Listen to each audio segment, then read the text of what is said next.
So I just recently came across this BBC Reel, which is a little segment about a British family who are world schooling their two young children. So that means they will be traveling and exploring new places, and they're raising their children in a very intentional way.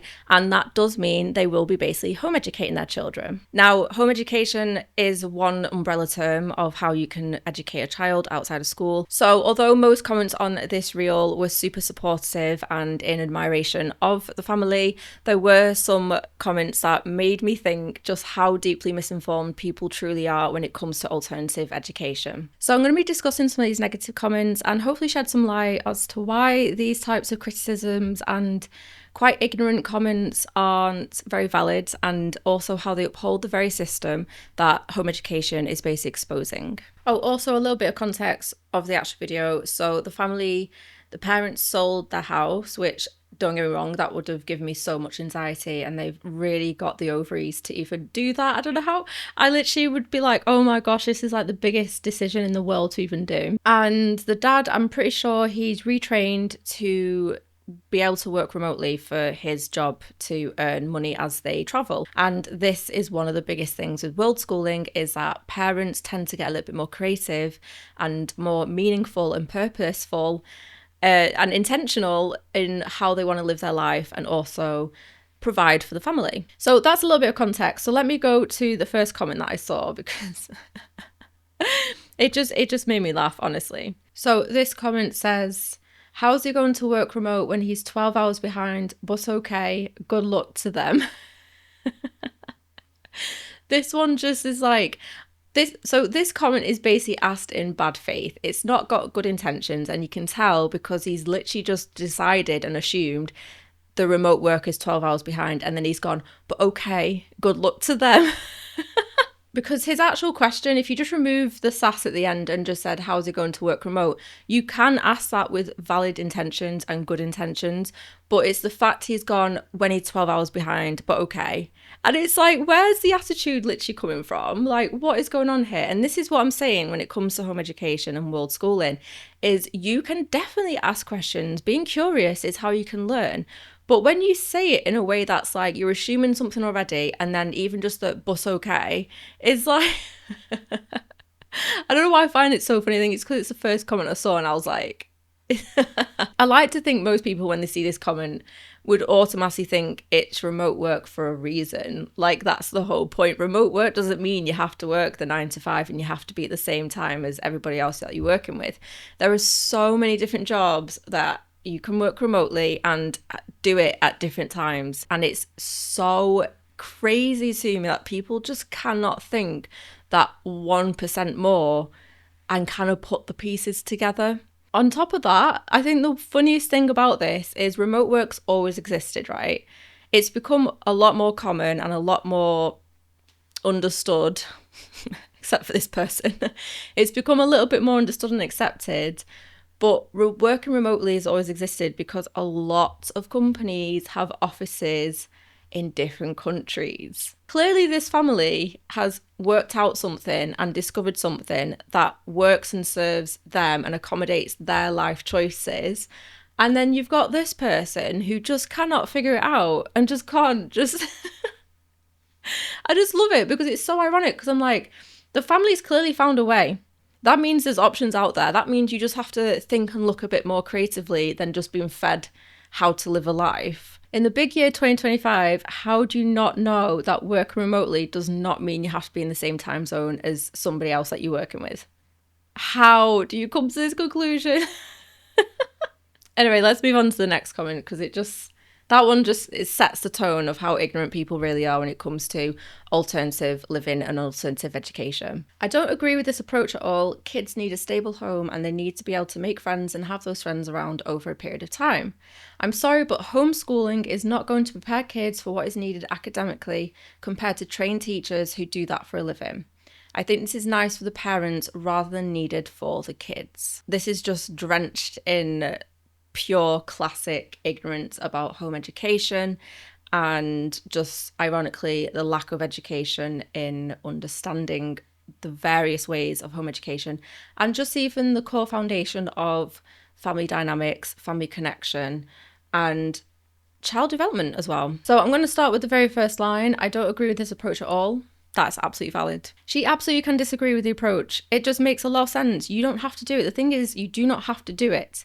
You can disagree with it and not do it. But is the disagreement coming from being informed and educated in the approach? And I think what's interesting is she could have taken the route to try and understand and just maybe ask genuine questions. So I want to touch up on that kids need a stable home and also consistent friendships. Now, it's so common for people to bring up socializing and just friendships and the consistency of friendships with children when we talk about home education as a whole. People just say that all the time when it comes to home education because the school system has conditioned us to think that the only way that children can socialise is basically in a classroom. So with world schooling, I can understand that people think it a little bit more because you aren't at home, like in one spot for a long period of time. I understand, but it's quite ironic because you are travelling the world and meeting lots of people, like tons of people. So many people that you would not meet on a day-to-day basis by being in a classroom for 5 days a week. So first of all, stability doesn't necessarily come from a postcode, it comes from secure relationships. Now, what you could argue is there are millions and millions of children who do live in a house and they also go to school, but they're not brought up in a stable household. They're being emotionally neglected, they're being stressed out, they're not feeling safe and secure in their house. That comes down to the caregivers and how they emotionally navigate parenting. This is just something that a lot of people are talking about anyway in parenting and how we treat children in general. So the fact that you equate being at home all the time and probably going to school as well as a stable upbringing is horribly ignoring and neglecting the fact that there are so many parents who are emotionally ignoring and neglecting their children. And just going off that anyway, just generally, there are millions of families who've moved schools, moved houses, and go into temporary accommodation. It's just a known thing. So to say that world schooling as a whole is just not a stable way to bring up a child is ignoring all these different ways and lifestyles that people have. Children generally just thrive the most when their emotional needs are consistently met, like so well. When you have a very good parent who intentionally wants to provide emotionally for their child, they thrive. They really thrive so much because that's how children survive and thrive. In school, children's emotional needs are really not being consistently met. The schools can't meet those needs. They just can't. Teachers are outstretched. Assistant teachers don't always exist in all the classrooms. And just staff in general cannot meet the needs of every single child. It's just a given. I think everybody, no matter what your stance is on how children receive their education, we should all be able to collectively agree that schools cannot provide emotionally consistently to every child's emotional individual needs. It's just a given. So to then say world schooling just is not stable and those kids are never going to be brought up in a stable way, but then also ignore the fact that schools do not do that at all. They just don't. So let's not pretend that staying put automatically equals stability. The families that do stay put and the families that do put their kids into school, how many of those can you trust to provide a stable upbringing? You can't at all. And so it's really unfair when the very system that you're basically protecting without even realising it is doing the same thing that you think is wrong. That is exactly what I don't get because it's doing it so well that you don't realise it. So I'm going to talk about friendships and the lack of socialising because I'm going to lump it together since a lot of people always bring up socialising anyway. Now, one of the most classic things that people always say is that when you put your child in school, they get to learn how to be with different people from different backgrounds. So what's really weird about the socialising thing is that if you're travelling, and especially for world schooling, you are literally meeting so many different people from different cultures who speak different languages and gonna meet and interact with so many different people of different ages. World schooling children, on average, are gonna be meeting way more people than the average child who goes to school. Like, you are literally traveling, so why are you going to travel and then just not go anywhere? I don't understand, like, are you not going to literally interact with so many different people from different cultures who speak different languages and are of different ages? I don't understand what you think happens when you travel the world. What I don't think people understand as well is that when you home educate in general, you purposely, as a parent, intentionally make sure your children are getting play dates and are socialising with other kids. It's not something we just kind of lock off in our brain and go, it is what it is. No, we literally intentionally organize these types of things. So it's weird to think that if you aren't going into school, that all of a sudden you just don't let your kids socialize with kids, especially. Now, the other thing anyway about socializing doesn't have to happen every single day with kids of the same age and the same people all the time. It really doesn't. I think that's more important for kids to learn to be able to interact with different ages and different people at different times than it is to always be with the same age group all the time and the same people all the time. That's not being as diverse as you think it is, because I literally live in it. Like, you can't ever replace going out into the world and living in the world. You just can never replace that. And it's really sad that we think by putting kids into a classroom, that is them living it. It's so horrific and it's so sad, because kids aren't designed to be like that. Kids aren't born to be like that. That is not how they function. But we've put them into a classroom and then we've kidded ourselves and gone, yep, this is how they get diverse interaction with the world. This is how they learn. Because I see all the time, people always want to say that school makes kids learn to socialize with different kids from different backgrounds. It isn't the same as actually going out into the world and interacting with that world. To even try and disregard world schooling and say that kids don't socialize and make friends by doing world schooling doesn't make any sense at all. And it's crazy to take the literal world and go, nope, that's not how they're going to socialize. They're never going to learn to socialize or make friends. And try and say that by being in a classroom with 30 kids of the same age as you for years at a time is... So the next part of this comment is talking about how homeschooling is not going to prepare kids for what is needed academically compared to trained teachers who do that for a living. Now, this one is, I'm going to try and bog this down because people say this all the time about home education. They always try and compare a child being home educated to, well, they're never going to learn anything and never be prepared because a teacher who's trained for it to do that isn't there, basically. So there's a lot to do with that I'm not going to touch upon, but it's so frustrating because I don't think people realize if you are home educating or world schooling, there is also remote learning in many different ways. It shows up in many different ways, okay? Now, what's really funny again about this comment is the lack of knowledge of what is really out there in the world for resources in order to learn. Now, online tutors are huge. They are massive. I think they've got bigger and bigger since COVID. And a lot of it is actually ex-teachers who were in the profession and in the school system. And I'm not trying to say that if you world school, you have to get remote learning outsourced in the slightest. I'm just saying the option is there. So when you try and say, oh, well, world schooling is not going to prepare them academically, like teachers are trained to do that. Okay, well, there are online teachers. There are literally online teachers that do it for a living. So that's my point here, is that somehow these bells are not connecting in these people's heads where they're like, you can't world school because how are your kids going to be prepared academically for the real world when they come back to real life? Are you forgetting that teachers don't just exist inside classrooms? Now, I want to quickly touch up on exams and qualifications because I know that's something that people just bring up all the time when it comes to home education.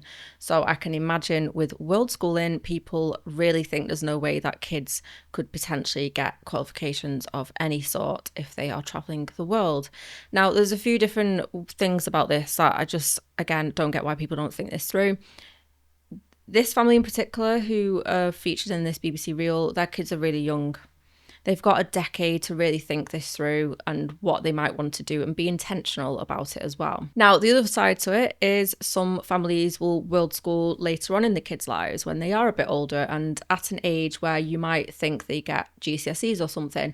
Now, I want to quickly say about GCSEs, you can take those at any age, by the way, so it's not like you have to be 15 or 16 or whatever it is. Now, asking about exams and qualifications is a very fair question and I understand why people say it. Let's just be honest that the school system has done a fantastic job at making us believe and only think that school is the only way in order to do exams and get qualifications. It's not set up in the way it is because it's the only way to get those things. It really isn't, and it's sad that the school system doesn't inform everybody on that. I think people think that as soon as they choose these alternative ways to educate their children, that parents are actively opting their kids out of these exams and qualifications. That's not true at all, in the slightest. And not every successful life path has been paved by standardised tests. I think we need to stop holding on to this idea that the only way you could ever be successful in life is by going through standardised tests to prove that you've memorised something and now you can now go into the world and be successful. And the thing is, though, I'm not even anti-school at all. I don't think schools should be taken down. I don't think we need to burn them to the ground or anything.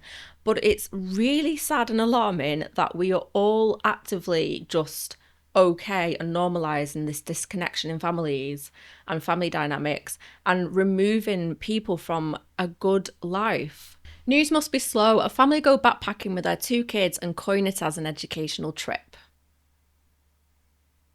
There's no coining anything about it, like it literally is an educational trip. Whether you go solo backpacking or you take your kids, it's still educational. Learning never stops, and for children's lives and how they develop, they're learning every single second of the day, no matter what they're doing. So by traveling the world, why would it not inherently be educational? How do people come to these conclusions? It inherently is an educational trip.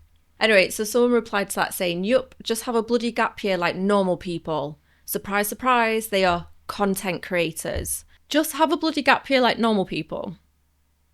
So still, you want people to still live in a way that you deem to be the right way, to be the only way. You're basically saying this family has to limit their traveling and their experiences in life to a year and also call it a gap year like normal people. And it's the surprise, surprise, they are content creators. Yet again, people just have to throw things in there to be like, I'm going to discredit somebody's achievements and success and different ways to live, and then just run it down to, look at them, they're just content creators. Why not? Why not document what you're doing?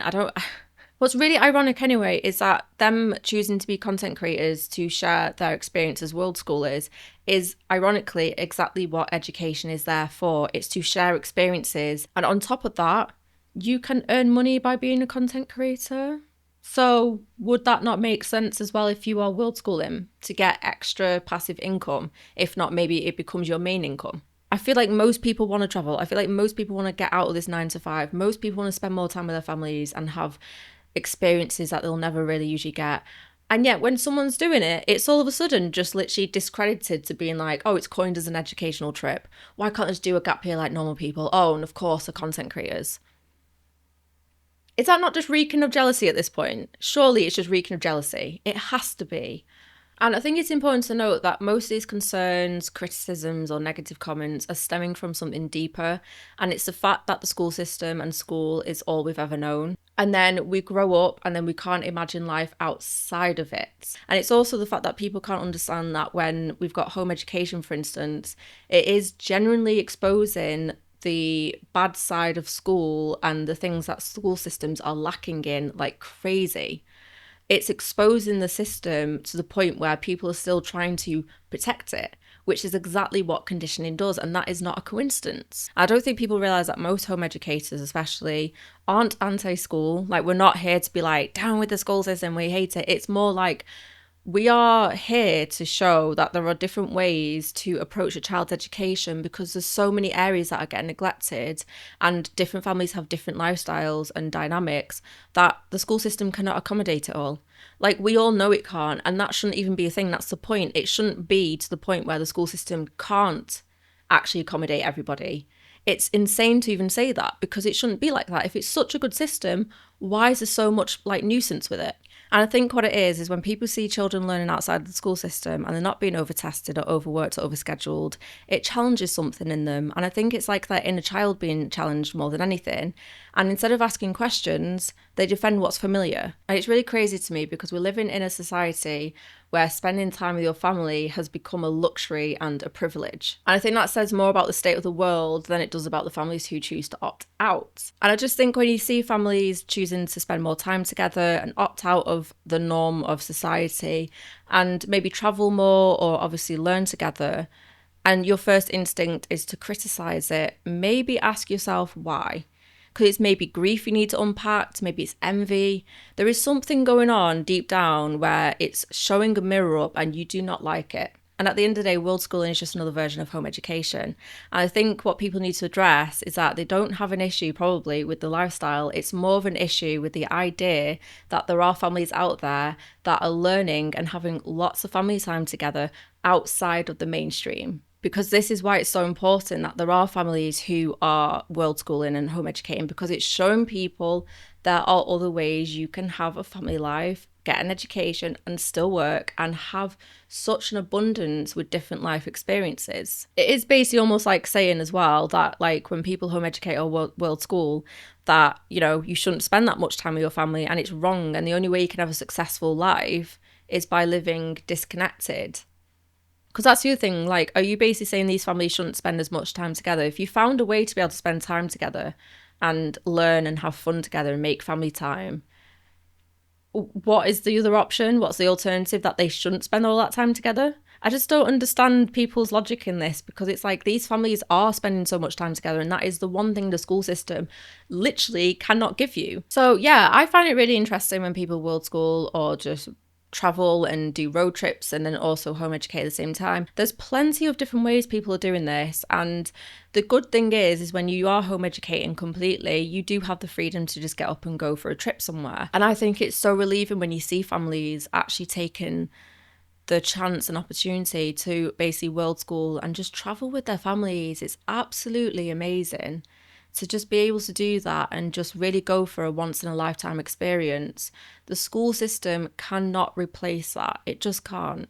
So let me know your thoughts in the comments, and especially anyone who might have changed their perspective and kind of realised, you know, what world schooling can entail, or just home education. If you are curious about home education or just world schooling, you're not alone at all. There's so many people who are kind of coming away from the school system and kind of questioning it. Even if the kid's still in school, it is so beneficial and so important to be questioning that very system, because it's the only way we can change things as well. So please also don't forget to subscribe to my channel if you haven't already, and hit that notification bell so you don't miss out on any more content like this from me, and we can continue to unpack everything about home education, the school system, and how we treat children together.